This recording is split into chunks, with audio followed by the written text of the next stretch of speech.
اولین بازیگری که باعث نوی استقلال پیوست این علیجان کرامت‌الزاده است که از حیث رفشن به این دسته گذشت. علیجان دستپروری کلوب مرکزی ورزش ارتش شده در حیاط اون سالهای 2020-21 هنرنمایی کرد و بعدا به استقلال گذشت. علیجان در حیاط استقلال بازیگری نو نیست. از سال 2022 تا 24 در حیاط این دسته 34 واقعی می‌رایده 2 گل هم زده بود. بعدا علیجان با حاصلات فرخور و از اونجا به رفشان کلوب رهسپار شد. سال گذشته در حیاط رفشان 17 بازی گذرانید و از نو به استقلال دوشنبه برگشت. استقلال و مربیانش امید می‌بندند که این بازیگری خط دفاع به آنها کمک خواهد رسانید.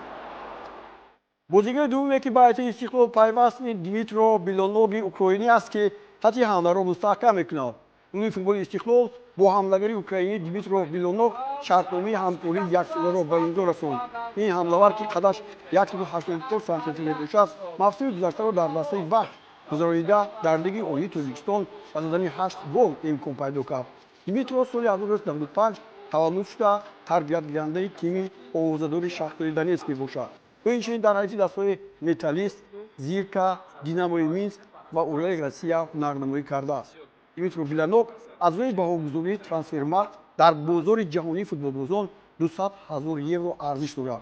او پیش از به وقت آمدن در این دسته توی آلمان هنرنمایی میکرد.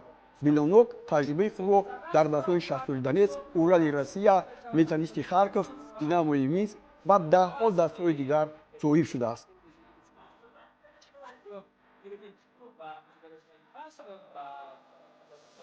نیم حمایتگری دسته منتخب تاجیکستان امیربек جورابویف شرطنامه‌اش را با استقلال تمدید کرد. امیربek جورابویف سال گذشته با حیث بازیگری بهترین در تاجیکستان اعلام شد. او در حیاط استقلال در 25 بازی اشتراک نموده 8 گل به دروازه رقیبان زد. اینچنین به نام خود 3 پرتوست گل‌آور را نیز ثبت نمود.